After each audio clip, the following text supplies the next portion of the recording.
Okay, mighty companions, would you acknowledge yourself, please? Okay,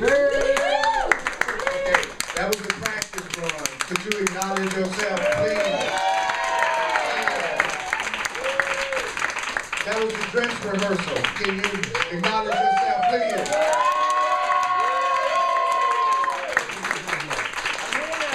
All right, that's what I'm talking about. That's what I'm talking about. You see the difference that that energy made just that quick? So could we be in charge of our energy? Could we be the ones that's really in control of how we feel? Could that be the secret? You know, I know if you haven't been too successful at making yourself happy, it's very depressing to hear your happiness comes from you. I understand that completely. So when I say stuff like your happiness comes from you, that's why I don't think that people jump up and down with joy, is because they actually absolutely think that they failed at being able to do that on a regular basis. And so that's, so forgive yourself for that, because it's impossible for you to make yourself happy anyway, because you didn't create yourself. And since you didn't create yourself, that which created you actually is the only thing that can actually make you happy. You're gonna try endless ways, endless people, and one day on your path, whether it's this life or another one, you realize you'll never be successful at making yourself happy, because you didn't create yourself. And that which created you know what sustains you, creates joy for you, and what creates happiness for you. And I'm really having to let myself really let that in. But it's not as hard as it used to be, because I can see how unsuccessful most people around me are at it, as well as how unsuccessful I've been at it. Now, I'm not talking about this temporary stuff. I'm not talking about, did you feel happy because something went the way you wanted it to go today, and then it didn't go the way you wanted it to go the next day, so that you're unhappy. I'm not talking, that's not, according to the Course of Miracles, that is absolutely not happiness at all. So when it talks about God's will for you is perfect happiness, it's not talking about God's will for you as the up and down kind of happiness that we give ourselves. It's talking about a happiness that is internally created, that only expands, that there's nothing that could happen to you in the world that could take it away. Right. Now, in the meantime, if you want to try to make it a person or a relationship or money or career or something like that, you can have the fun of attempting to do that. That's not anything negative about that. That doesn't mean that you're bad, anything like that. It could be like, okay, what would it be like for me to be the president of my own company? What would it be like for me to be self-employed? What would it be like for me to be a lawyer? What would it be like for me to be an artist? That's cool. But a conscious being knows that that has ultimately nothing to do with any kind of consistent happiness, because all those things are neutral. And since all those things are neutral, then they don't make you happy. You can make yourself happy about doing it. You can enjoy doing it. You can give yourself a lot of joy about doing it. But they can't make you happy. So I'm so glad after just 35 years that I'm beginning to hear this. Thank you. I just wanted to tell y'all thank you very much. I'm not a slow learner. That's not the way that I am. Just like my family says whenever I go back to Memphis, are you still reading that book? It's been 35 years and you still reading that book. But, you know, they don't understand. I'm reading that book because for the last 29 years, I've done exactly what I wanted to do every single day. And I don't know anybody else in my personal reality that can say that. Not one person. It took guts, it took courage, it took really being willing to take a look at my ego, it took me wanting to let go of being right, it took me wanting to create a relationship with God so I could hear some guidance, it took me being able to have any kind of feelings that come up for me, which aren't always happy, and looking at it the way the Course says, look at it like it's my call for love. It took me wanting to apply what the Course is saying, and I am by no means a finished product. I'm still working on myself. But I am smart enough now to move in the direction of the information that I'm being given and using it. And so I keep reading it because every time I read it, I have more inner peace and more loving people in my life, and my life seems to flow more.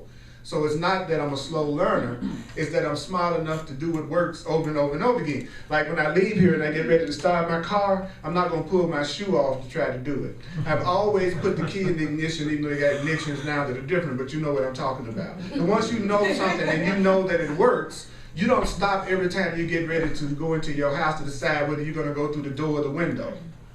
Okay, so since I see this works, then I use it over and over and over again. So when my family said, "You still reading it?" Yeah, I'm still reading it because it works. It works. You know, if I think I hear an answer, then 2 hours later I'm looking for another one in another book, in another way, in another workshop, then that just means I haven't heard the answer that I was just given. So I might need to hear the answer another way, but that's not because I didn't receive the answer. And so we're talking about the development of trust. We started talking about that last week, and I promised that I was going to complete that section. And so Spirit told me to go ahead and complete what I said I was going to complete. And trust is a big deal. And we said last week that when you say I love you, you're saying to a person, I trust you. I absolutely, totally, and completely trust you. So if you substituted the word trust for love, you would find out really quick who you really love.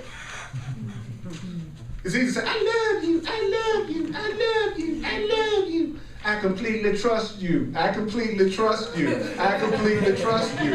I completely trust you. I completely trust you. How's your love potion going right now? You know what I'm saying? I was talking to a young lady at the party last night. She had been in this relationship for several months, and he said he was a really great guy, but she's so scared he might cheat. You know, and even though there's been no evidence, which, you know, if you're good at it, you won't be. You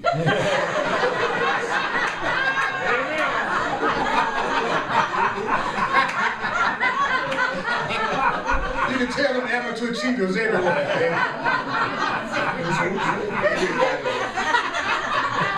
See, I never had a good enough memory to be a good cheater, so I just always just say who I am and I claim my freedom and you have yours. I did that years ago. I don't try to limit anybody in any kind of way. And I'm certainly not going to not love you because of what you do with your body. But that's a whole nother level of consciousness that most people aren't on. So I'm not going to even talk about that because I don't want to make nobody mad. Okay, I'm not going to even go there. Okay. But you need the kind of relationship that works for you, and whatever kind of relationship works for you, you need to make sure you honor that and you keep the agreements that you need for the relationships that you want. So if you want to be a monogamous person, then please choose somebody that wants it. Because that's not the tendency. You know, I'm always watching people say they want something, but they're with somebody that don't want what they want, and then they wonder why they're having a hard time in their relationship. And it's so obvious. You don't have a common goal and a common purpose with the person. That's all. You know, the introvert wants the extrovert. You know, it's just funny how people say they want to have peace in a relationship and they choose people who are diametrically opposite from them. And then wonder why they're always having challenges. You know, it's like, you all are free. That's why nobody's freeing you. It's no need to free people that's already free. Yes, sir. So you're already free. That's why no big, you know, Jesus doesn't come down from the clouds and like free you, because you're already free. And all truth teachers do is remind you of that fact, because we forget. We forget that we are already free. Nobody can tell me what to do with my body. No one can tell me what to do with my emotions. No one can tell me what to do with my life and how I choose. As a matter of fact, if you want to have that much control over me, pay my bills. Pay my rent. Put some gas in my car. It's amazing how many people want to control people, but they're not doing the full job. You know, if you want that kind of responsibility and power over me, you need to take care of a few things. Amen. People that's trying to control you all the time, but they ain't doing nothing for you, but trying to control you. It's crazy. And then you go along with it and you say, oh, they love me. No, they don't love you. They're terrified. They're terrified. They're so terrified they think they have to control everything you do. They think it's not enough love. There's so much love out there, it's ridiculous. You can't tell me you're so special that out of 7 to 8 billion people, there's nobody for you? That's too special. You got serious issues. About 8, 9 billion people, there's nobody for you. You're too special. You're too special. And everybody in the world either want to be special or they want to wake up. Those are only 2 people in the world. They either want to be special or they want to wake up. And you can wake up within your special relationship. You can do both of them. So I support you having what you want. But I don't support you continuing to say that the reason why it's not happening is any other reason other than you. That I will not support. I will not support that. You are what's happening to you. You are what's happening to you. You are what is happening to you. You are what's happening to you. Yes.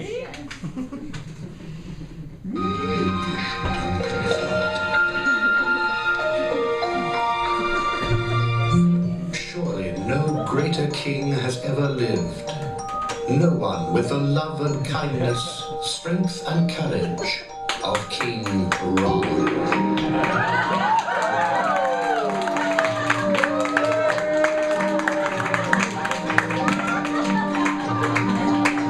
Resist that. I couldn't freaking resist that.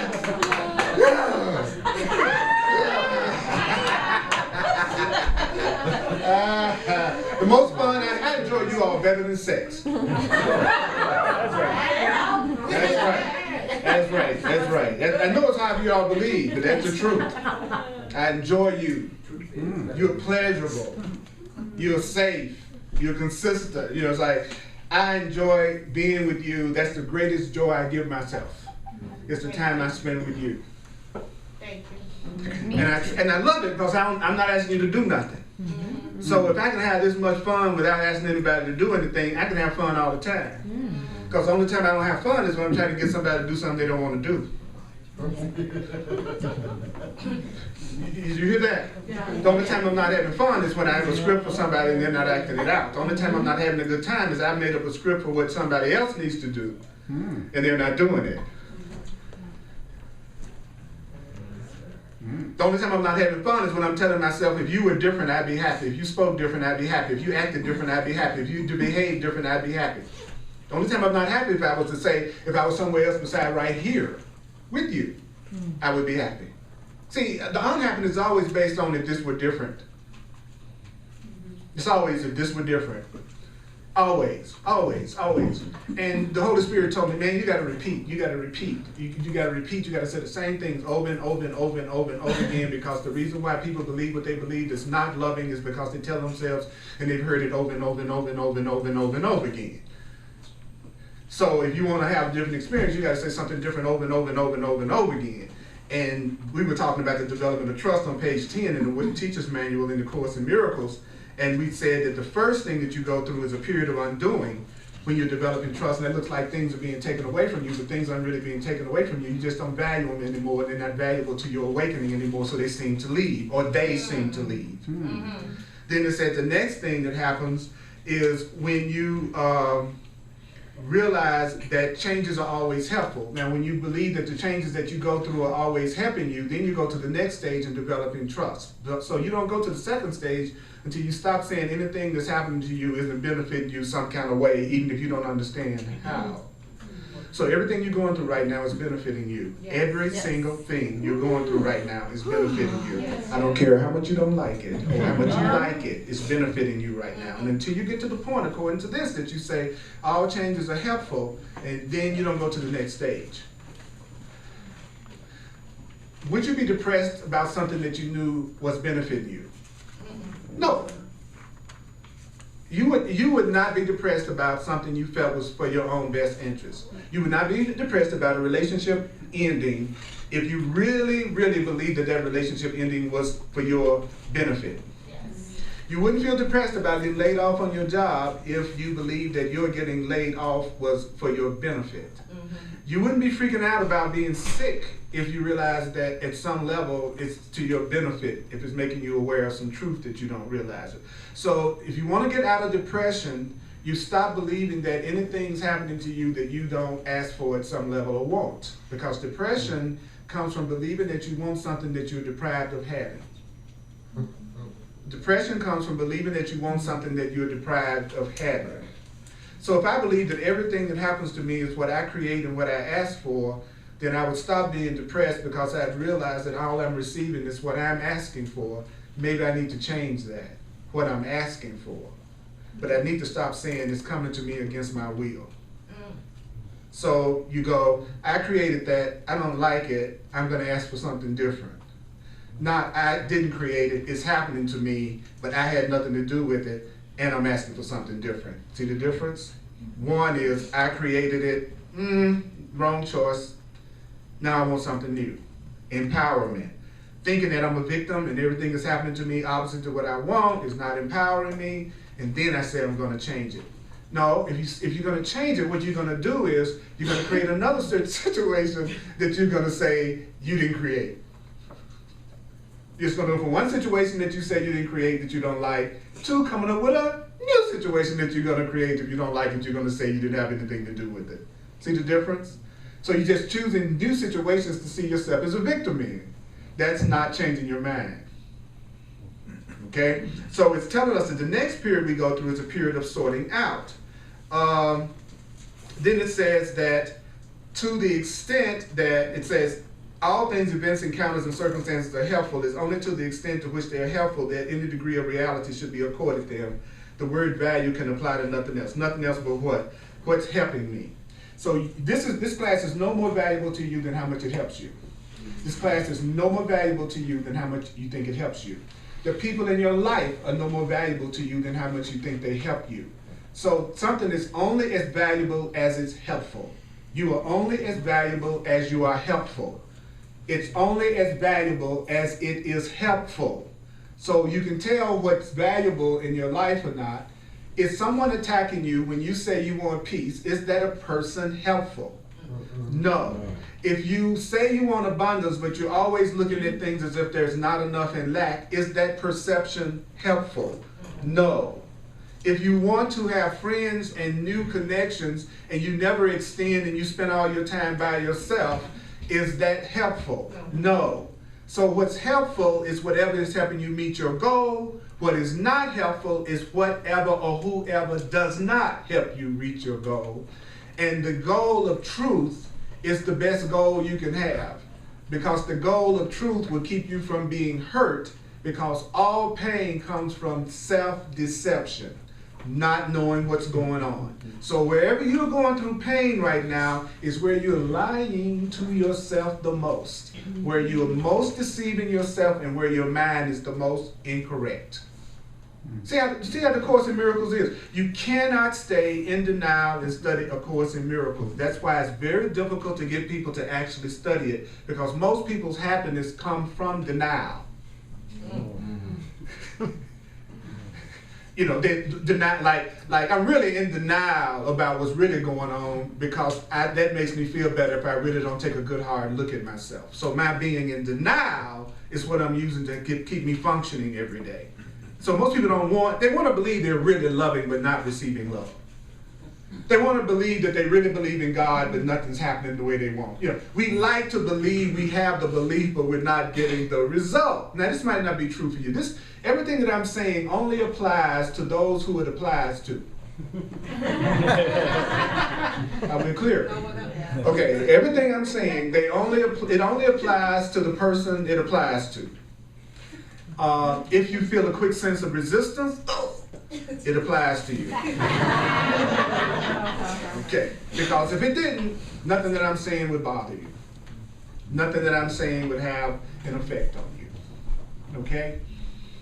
So, the next thing, have a great trip, great flight. Thank you. All right. I love you. I love you too. I trust you. I do.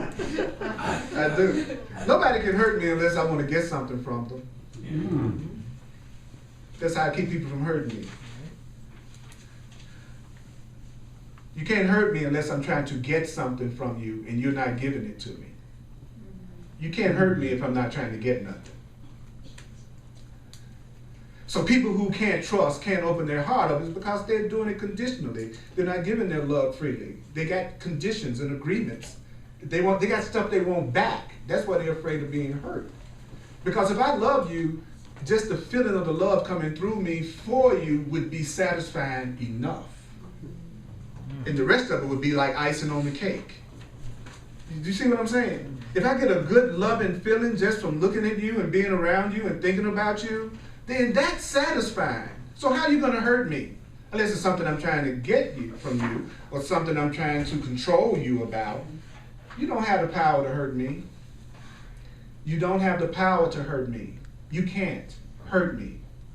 None of you can hurt me. Can I hurt me through you? Damn right. Can I make myself feel bad because of how I see you and respond to you? Yes. But you can't hurt me. You can't hurt me. You wouldn't even physically hurt me unless I ordered that at some subconscious level. There's nothing that happens to me that my mind doesn't create. Not anything. Zero. Period. That's what I believe. You don't have to believe it. But I noticed that when I started believing that, all the pain, 90% of it, went away. People attacking me, people going off on me, incidents that made me, all the stuff that was happening to me, when I said I was the creator of it, it stopped. And then I watch everybody around me who keep claiming they don't have nothing to do with what's happening to them go through one drama after another drama, after another drama, after another drama. Check them out. If you're one of those people, check yourself out. So even though your ego will go, I don't want to say I'm responsible for that. I don't want to say I'm the one that created that. I don't want to say I'm the one that's asking for that. Okay. Try it though. Try saying it for a while without beating yourself up and see what happens. Watch the drama begin to just absolutely like magic start to leave your life after it accelerates in the beginning. Important caveat. Very important caveat. I say it again. It's going to seem to escalate at first because in the beginning you're going to try to convince yourself it doesn't work. So you can feel justified in continuing with the same old attitude you've had, and then you'll be able to say, I tried what that book said, but it didn't work. No. You didn't believe it was going to work in the first place. Then when you tried it, you made sure you had so much stuff happen that it would look like it wasn't true, so you could go back to what's comfortable to you. I'm finally ready to trust me, and then the next one you meet is the worst thing you ever had out of all the ones you've ever had. This person was a person that you've had a bad relationship with for 300 lives. They show back up, you know what I'm saying? Why? Because I'm scared to trust anyway, so if I can attract somebody who seems to be untrustworthy when I first try to trust for the first time, that can convince me that trusting doesn't work and I can go back to being my same old suspicious self that I always have been. So in the beginning, you're probably going to introduce contradictions to what you're trying to do to convince yourself that it's not going to do any good, so you can stay the way you already are because that's a habit now. So it's easier. I know my way around not trusting people. I don't know my way around trusting people. I know my way around not having a lot, but I don't know my way around having abundance. I know my way around being lonely and critical, but I don't know my way around being surrounded by love and non-judgmental acceptance. That's scary. So I'm going to try to prove to myself that the way that I already am is the way I should stay because I already know how to be broke. So the minute I go to a class like this that says I could really have these really loving, incredible experiences, my old self is going to try to pick the worst people and the worst situations in order to prove to me that what I'm trying to do is stupid and it just doesn't work. So in the beginning, expect you to try to jam yourself up when you try something totally new. Don't expect in the beginning that it's going to all go just great. It would be great if it does. But you'll stick with it longer if you don't have that expectation. If you say, I want this above all else. I want this above all else, which means that I want it more than the belief I can't have it. I'm not saying I don't have the belief I can't have it. I'm not going to spend another day trying to get rid of the belief I can't have it.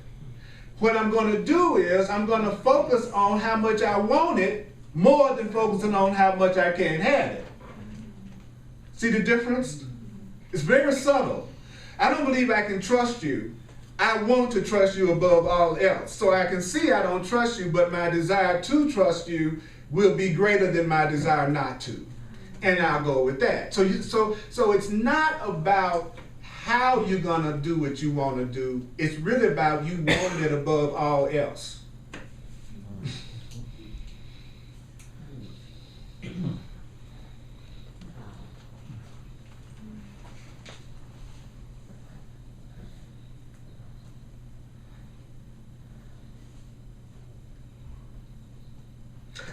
Now let's talk about the third stage.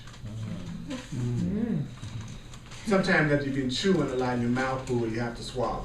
Right? That's what I was just doing. I was giving y'all a chance to swallow. Okay. Any questions or comments about what I've said before I go further? Someday, pretty much you all look cute every Sunday. But this Sunday, you all are just outstandingly cute. That's right. That's right. I can't hardly concentrate up here. It's hard to concentrate looking at y'all. It's not you're not even your bodies. That's what's so deep. Because when I say I'm looking at you, I'm not looking at you. This isn't you. This isn't you. These bodies sitting in these chairs, that's not you. That's your communication medium. That's how you communicate with me. This is my communication device right here. I've had a lot of them. You have too. I've had black ones, white ones, Asian, female, male. I've been in so many different forms, I can't even get as attached to them as I used to. So I just get attached to everybody else's. I'm a former. Got a nice crop going.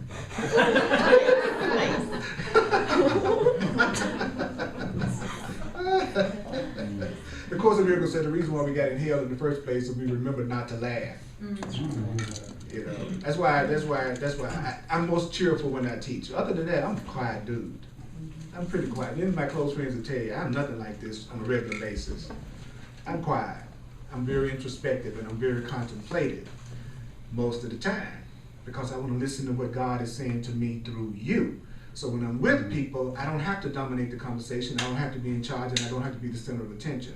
Because now it's time for God to talk to me. And you have something that's valuable to offer me as anything I have to offer you. So you honor me by being willing to come here, the truth come through me. Then if I'm with you on a one-on-one, I want to hear what you got to say and what can come for me through you because you're God too. I'm not trying to be interesting when I'm with people. I'm trying to be interested. Big difference. Most people that go out on a date, they're trying to be interesting instead of being interested. Try being interested on your next date. You'd be amazed how many people I've been around a whole evening and they've never asked me one question about myself. Not one single thing. And they say, you're the best conversationalist I've ever had. Because who do we have endless interest in? Ourselves. When most people say they want a relationship, they're not saying I want a relationship because of what I can give to this person. They're saying they want a relationship because they're unhappy and they want some form of satisfaction for themselves. I want you because of how I think you're going to make me feel. That's why I want you. I got some insecurities and some fears. I need you to validate me, please. Like a parking ticket. Yes. So I just want to make a comment on what you've been saying has brought up something in me. Because you know how like in the course, and you've talked about it before, how like when something comes up, you're like, I don't like the way I'm feeling about this, I hope I'm wrong. I have another way to look at this and another way to view with this. But then where you were talking right now, you know what's coming up for me is that I want to be wrong about the belief that I'm intrinsically wrong. That's right. You want to be wrong about you intrinsically wrong. Yeah, and that I have to constantly prove that I am right. And that's the brilliance of the Course in Miracles. Most people think they are wrong, right? So why not have a teaching that uses your belief that you are wrong to your advantage rather than spending all your time trying to let go of the belief that you're wrong? Like, in other words, I don't like the way I feel right now, so I hope I'm wrong. I'm not experiencing abundance in my life, so I hope I'm wrong about what I believe about it. I'm not experiencing happiness and joy and a relationship in my life that feels great. I want to be wrong about the way that I'm looking at relationships. I want to be wrong about any area of my life that I don't feel good about. I don't want to be right. So I want to be wrong about the belief that I'm intrinsically wrong. Yeah, you want to be wrong about it, because you're not intrinsically wrong. You're intrinsically right. Your perceptions that you learn from the world are intrinsically wrong. It's your perception that's wrong. It's only your perception that can ever be wrong according to A Course in Miracles. It's your interpretations of things that's making you unhappy. It's only your interpretations of things that are making you unhappy. Only. Even though you might want to say, it's that person, it's that situation, people get mad at me, you know what I'm saying? But, oh no, this is just wrong. You can't tell me that that's just, my perception of it is making me upset. Yes, it is. Because everything you get upset about, somebody else don't give a hoot about. And that's how you know it's not intrinsically wrong, except how you look at it.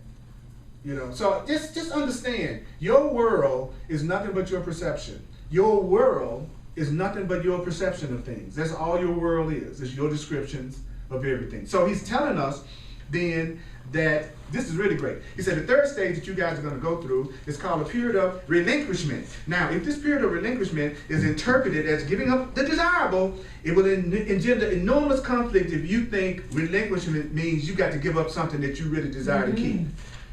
Then it says, few teachers of God escape this distress entirely. What distress? The distress of thinking that the truth is asking them to give up something that they really don't want to give up.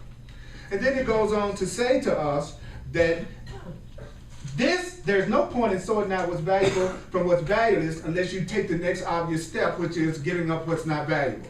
If I'm sorting out what loves me from what doesn't love me, then obviously I need to let go of what doesn't love me. If I'm sorting out what brings me joy from what brings me pain, once I got it sorted out, I should obviously give up what gives me pain. So there's no point in doing the sorting out unless you're going to do the next obvious step, which is like you're getting ready to move. You sort out stuff and you get rid of the stuff you don't want and you keep the stuff you do want. What's the point of sorting out everything in two piles if you don't get rid of the pile you don't want? Right? Then you feel hurt when somebody do that to you. They sort out and go, well, you're in the pile I don't want.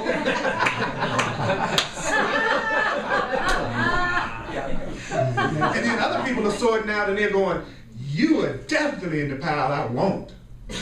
I see your value. I want you in my life. You're helpful. You better do some sorting out. You better do some sorting out. Let me pass this around, the contact list. And then once you sort out, let go of what's not valuable. What's not valuable? Something that's not helpful. Right? Then it goes on to say, therefore, the period of overlap is a period in which you feel called upon to sacrifice your own best interests on behalf of truth. So how in the world could practicing the truth require you to give up something that would be for your own good? It's impossible that you are practicing the truth and the truth would ask you to give up something that's for your own good. You have not realized as yet how totally impossible such a demand would be. What demand? A demand that you give up your own best interest in order to practice the truth. That somehow going toward God and truth and peace means you're going to have to give up something that's for your own best interest. He says you're going to only learn that you're not giving up something that's for your own best interest as you actually do give it up. When you actually do let go of the thing that's not helping you, that's when you recognize that you didn't give away something that was for your own best interest.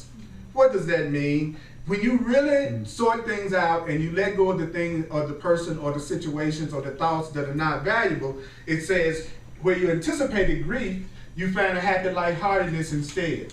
Where you thought something was asked of you, you find a gift bestowed on you. When I moved from Memphis, I put most of my stuff in storage. And I spent thousands of dollars paying for the stuff in storage for years while I was here. I paid more money for keeping it in storage than what anything in the storage place was worth. Some of y'all can feel it. Y'all can feel it. I spent $10,000 on $500 worth of stuff.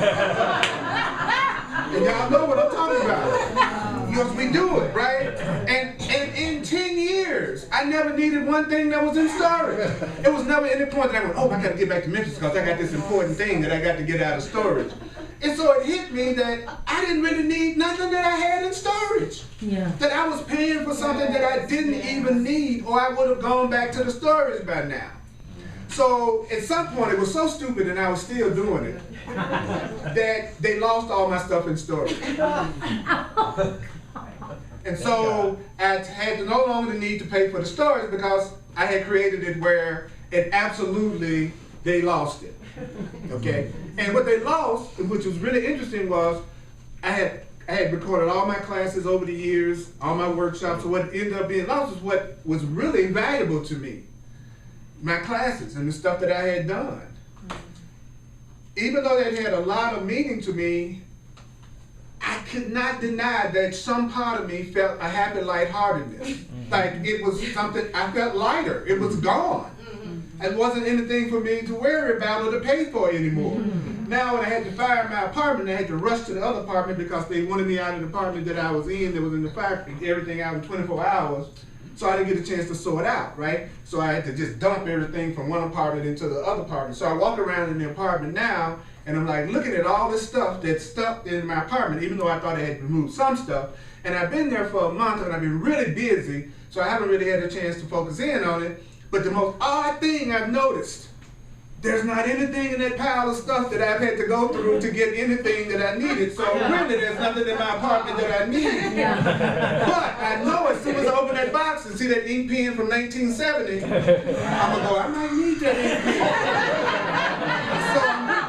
So I'm really kind of scared to look at the boxes because I know what I'm gonna do. So at least at the storage place, I didn't even get a chance to do that. It was just gone. So I'm scared to look at the stuff because I know me. I know what I'm gonna do. I know I'm gonna look at it and go, I need that soy sauce packet. I'm gonna buy some Chinese food. I'm gonna need that soy sauce packet. Can you feel me? Yeah. You know, that's a reflection of my lack consciousness. Because I grew up with my mom. I chose to grow up in a family where my mom was telling me a lot that there wasn't enough. There isn't enough. There isn't enough. So there's nothing harder for me to do two things: throw something away, or to leave food on my plate. Because I constantly heard, there's starving people in Africa wish they had that food. Now some of y'all know what I'm talking about. You could not leave nothing on the plate. You could be just as full as you could get. Lack consciousness. Lack consciousness. Lack consciousness. I went to Las Vegas to do my conference, and I went to this expensive buffet that had every kind of fancy food you could imagine. Just tons of food. I mean, just not just old regular buffet. I'm not talking about the buffet over there in Hartsfield or like that. I'm not talking about that buffet that you go to here. It's $8.99. Now this is a $50 buffet. This buffet had everything. You could imagine fancy food, right? So I'm there at the end of the night talking to some friends of mine because we just got so deep in the conversation. We were the last ones left in the restaurant in this fancy hotel in Vegas, and they said, you get 5 more minutes to get your food, you know, we're gonna shut everything down. So we waited 5 minutes, right? You know, Jen, tell you, what did we see? They took all of this food, steaks and chicken and you name it, I mean, just fancy stuff, and they threw it all in the garbage. Wow. Get out of here. It freaked me out. It freaked me out to see all that food. Just imagine. They were just taking it and throwing it in the garbage can. Wow. And I was like, my lack consciousness took over. I was freaking out. But would I feel that way if I believed there was an endless supply of food? No. If I thought there was really true abundance and an endless supply that never ends, I would not be concerned about letting anything go because I know something better and something more would show up than what I just gave away. So it really made me aware of my lack consciousness. I'm not saying I'm justifying that. I'm just saying the only reason why I felt that way was because I thought of lack. I thought of how other people had lack and how this. So think about it. It was not centered in an idea of abundance, my concern. My concern was centered in an idea of lack. So I was really acting from a lack consciousness. And if you have one, you're upset right now. If you have a lack consciousness, you are ready to defend right now. But if you didn't have a lack consciousness, you would know that there is endless abundance. We live in a universe where if you took one peach seed and planted it, it would produce a peach tree that would produce thousands of peaches. One peach seed. It's obvious that the universe is about abundance. Yeah. We're the ones who don't think we deserve abundance. And since we are creators, if you don't believe it, you don't perceive it, and you don't experience it because you are a creator, and you create according to your consciousness and your mind. So the universe could give you everything you want in abundance. You don't know you're a creator, so you're thinking thoughts of lack, and those thoughts of lack produce lack situations in your life. And you say they're being caused by society, the economy, and who's in office. It's being caused by your thinking. And that's it. Now, if you know you feel that way, and you know you have lack consciousness, what do you do? What do you do? What do you do? What do you do?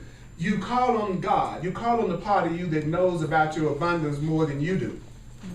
You ask that part of you that created you, that knows there is no lack, to overrule your lack consciousness and give you the abundance that's your divine right.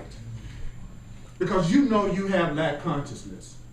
So you turn to something greater than you. It's like if Chris did not have enough to eat, but I was the part of Chris that loved Chris, and Chris was thinking, oh my God, I gotta change my mind and change my consciousness so I can create food. But he knows, he believes it's not enough. So it would take weeks for him to change his mind. What do I do as the part of Chris that loves Chris? I feed Chris while he doesn't believe he has food. What loves you regardless of your ability to return it. What loves you whether or not you're able to be nice all the time and loving all the time and sane all the time. You don't have to prepare yourself for God. You don't have to prepare yourself for love. Your preparation is what's slowing everything down because it's making you not listen to the instructions you're being given because you're so busy coming up with your own. Amen. So you're the one that's interfering with God helping you because you think you need to prepare yourself for love. I think I got to become a more loving person before I can attract somebody to me who loves me. I think I've got to let go of all my grievances before I can love somebody who loves me. No, love would accept me exactly where I am. Love would accept me how I am. Love wouldn't be asking me to change. So I didn't know that. See, I didn't know the difference between love and fear. See, now I know. So now I know when a person loves me and when they don't. And that's why I don't have a whole lot of people in my life. Because the first thing you realize is that don't nobody love you hardly. Because they don't love themselves hardly. So you're surrounded by a bunch of people who don't know what love is, including yourself, all trying to do something you're lousy at, getting upset with each other because you don't do it very well. And you call it grievances. Where love wouldn't give a hoot about how you are, what your temper is, whether or not you always love God, whether you're going to always do it right, whether you're going to always be kind, whether you're going to always be sane. Love would love you anyway. Because love wouldn't need anything from you. And since I don't need anything from you, why can't I accept you as you are? My happiness has nothing to do with your behavior. So I can just love you. But if I don't think it's enough, and I need you to make Earl feel like he's really important, then I'm going to be like grabbing hold of you, trying to make sure you do everything possible to make me feel good about myself. And it's a full-time job, so you better not have nobody else either. That's why people want to have relationships where it's just one-to-one. You just want somebody that's assigned to you only. I've had people say that. I think the love that you give to somebody else, that's love that you're not giving to me.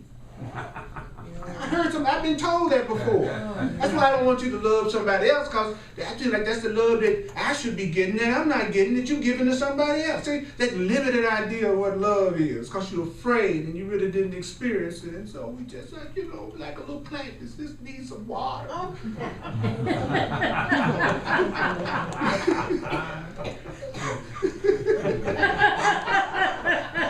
Oh my goodness, I'm amazed any of you come to my class. Thank you so much. I'm just stunned every time anyone comes to that door. Either they want the truth or they're masochistic. One or the other.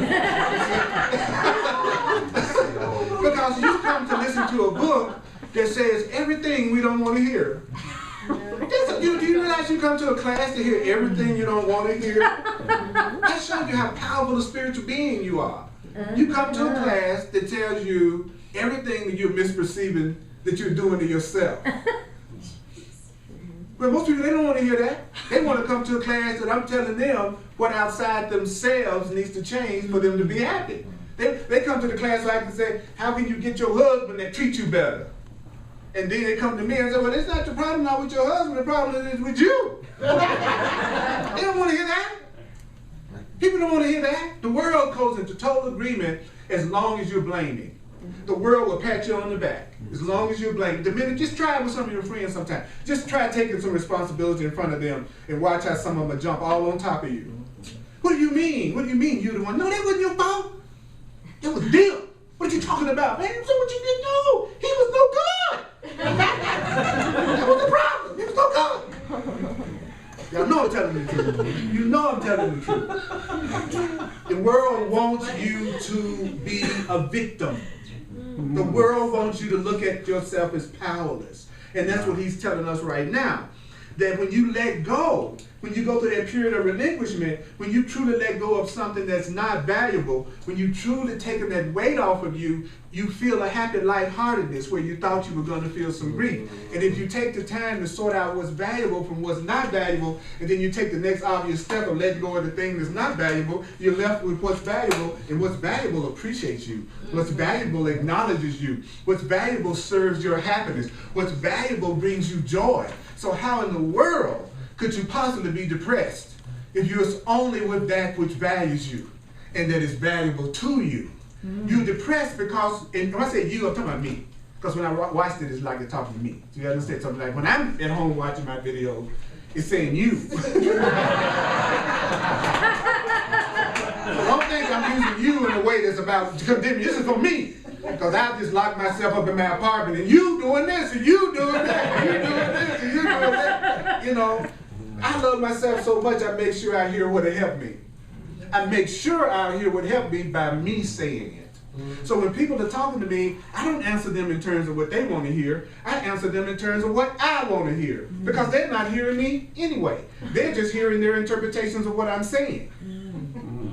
Nobody's ever hearing you. Nobody ever hears you. You just like you're taking all this time to make sure that what you're saying is understood. I'm trying to make it plain and clear what I'm saying to you right now. And they're totally interpreting. They're totally not hearing a darn thing you're saying. They're giving it their meaning. You know that's right, right? So you don't. So what you should say to people is what you need to hear. So I'm gonna say back to you what I need to hear. You give it all the meaning that it has for you. You're totally innocent. You deserve to be happy. It's just an error. An error is for correction. Oh, you have the Holy Spirit to help you. You're not alone. You're beautiful. Now, the person don't believe that about themselves. They'll just say, Earl is full of a bunch of crap. See, they're interpreting it the way they want to interpret it. So I could have been just as kind as I could be, and they would still be depressed. Because they would, if I told them they were lovable, I can't tell you how many women I compliment that tell me, oh, you just say it to everybody. Or they'll say, I really love this one. You're so funny. That's when I was just mad. I just said you were beautiful, and you said I'm so funny. You know, it's like because they can't. You know, it's like I'm sincere. They believe I'm the person that they dealt with in the past. So they react to me as if I'm somebody that's not even there. Funny. So I don't care how clear could I be. You're beautiful. You're valuable. That's clear. You don't think you are, so you think I'm a con artist. He just out to get something that I get. Now what would that be? He wants my body part. There's a body part he's after. I know it is. All men want a body part. Or 2 or 3. Okay. So you're assigning the characteristics to me of the people you had before me. So therefore your relationship with me is totally delusional because you're relating to me as if I'm somebody else and denying yourself possibly the person you deserve because you've been working on yourself. But when they show up, you're so busy making them who you were with in the past that you don't even allow them in. And then you still walk around going, where are they at? Where are they at? They are present, not your past. So it's just funny. It's like the more you wake up, the more you see why you're miserable than everybody else. And the more you wake up, you see how simple it would be to be happy. Because it doesn't depend on anybody else. Deep. Yeah. Deep. So when you let go of what you sort out that you know is not valuable, and it's not valuable because it's not helpful, and you get to the point you say all changes are helpful, you will be developing trust, and you will start to manifest the most incredible life you've ever dreamed of that you deserve, and it's the only one you deserve, and don't hang out with anybody else that don't tell you don't deserve anything but a beautiful, wonderful life. That you're sorting out. Sort out them jokers that try to make you feel guilty all the time. Sort out those jokers that never tell you they appreciate you. Sort out those jokers that's always looking at you as if you were somebody from the past. If I see a woman afraid of me, I'm going in the opposite direction. Immediately. Will not spend 5 minutes trying to convince her that I'm a trustworthy guy. She's already shown me she's not trustworthy. People who aren't trustworthy don't trust. And a conscious man is never going to want something he can't have. That's a guarantee of unhappiness. I want the woman I can have. I want the happiness I can have. I want the kindness I can have, and I know how to have it. I know exactly how to have it. I give it. It's sneaky. I'm really sneaky. I'll be loving. I will be kind. And I'll see, is that ever reciprocated? Does the person ever initiate contact with you? Because who is it that don't go after what they see that they want is valuable? And if you don't go towards something that's coming at you with love, it's a good chance you don't see that as very valuable yet. But you find yourself chasing that which doesn't.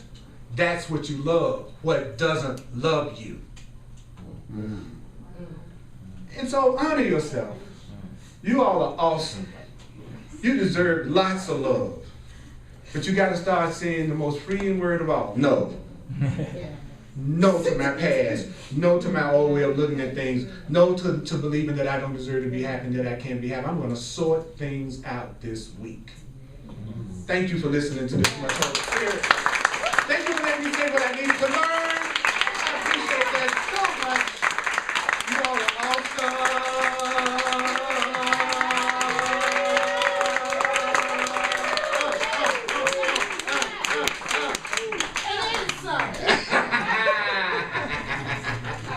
All right. Money. Yes. Thank you for sharing with me.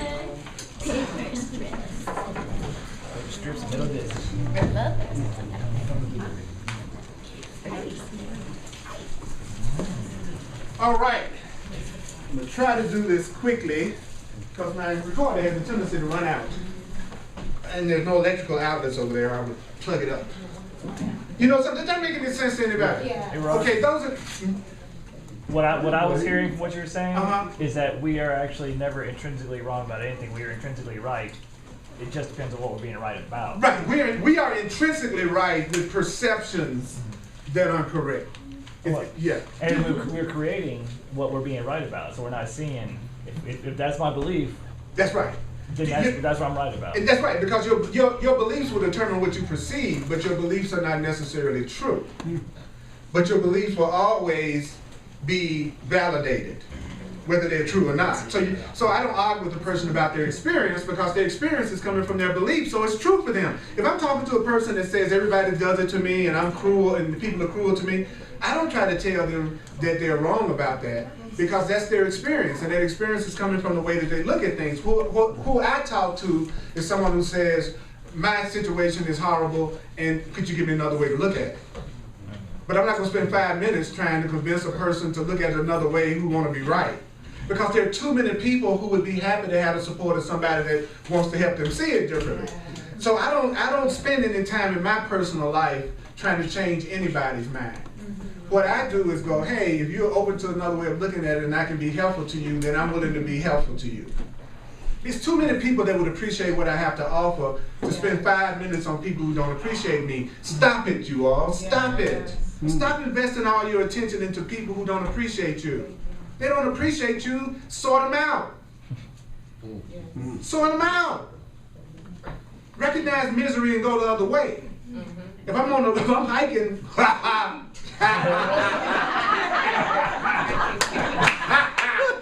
I'm hiking.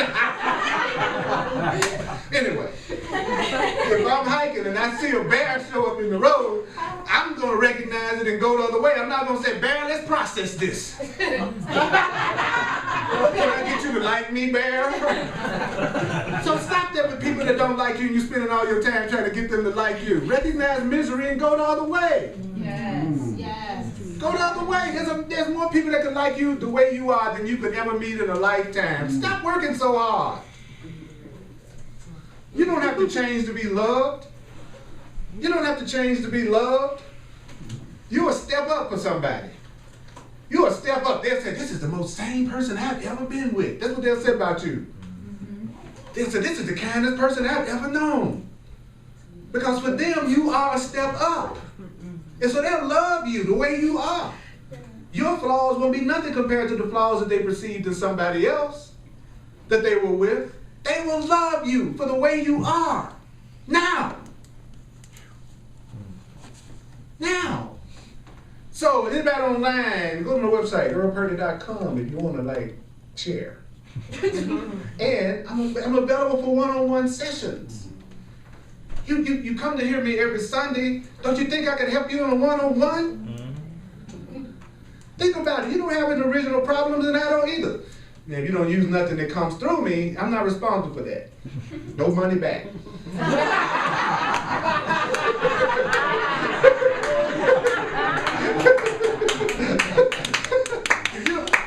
I just have a list of questions I ask you. Have you did that? Did you do that? Are you consistently doing that? Are you doing that? Well, you're not doing none of that? Then the problem wasn't with me. The problem's with you. You're not doing it. You don't want your life that easy. You're doing too much. That's what the Course in Miracles keeps saying all the way through the book. You're doing too much. You're doing too much. You're doing too much. You're trying to take on God's responsibility. You're doing too much. You're doing too much. And there are a million places in the Course it says, let me remove the block. Let me give you happiness beyond what you can give yourself. Let me show you the love that's available. It's always saying, let me. And so it's a book that's teaching us how to let ourselves be helped. And so deep when you look at it, you say, man, I'm so screwed up. I need a whole book that'll teach me how to let myself be helped. That's how deep I'm in my own self-hatred. I need a book that trains me to let the universe do something for me. And that's what the Course is about. You're doing too much. You're trying to do too much. You need to learn how to let it be done.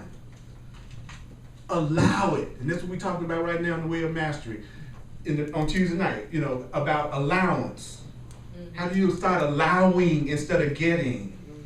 You might want to check that class out. Woo! Woo! Yeah. I feel like I'm about to explode, man. Yeah. There's going to be little black pieces of flesh all over this room. I like dark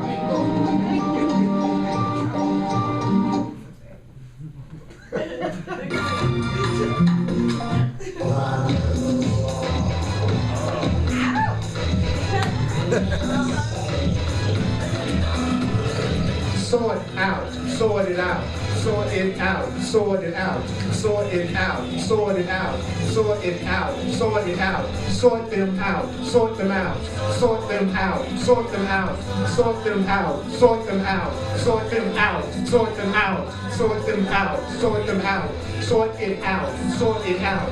What's helpful is valuable. What's not helpful is not valuable. All changes are helpful. All changes are helpful. All changes are helpful. All changes are helpful. All changes are helpful. All changes are helpful. All changes are helpful. All changes are helpful. All changes are helpful. All changes are helpful. All changes are helpful. All changes are helpful. All changes are helpful. All changes are helpful. What? All changes are helpful. What? All changes are helpful. What? All changes are helpful. All changes are helpful. All changes are helpful. All changes are helpful.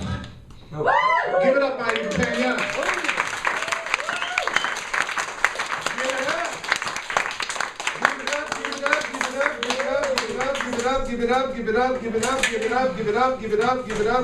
Give it up. Now I'm gonna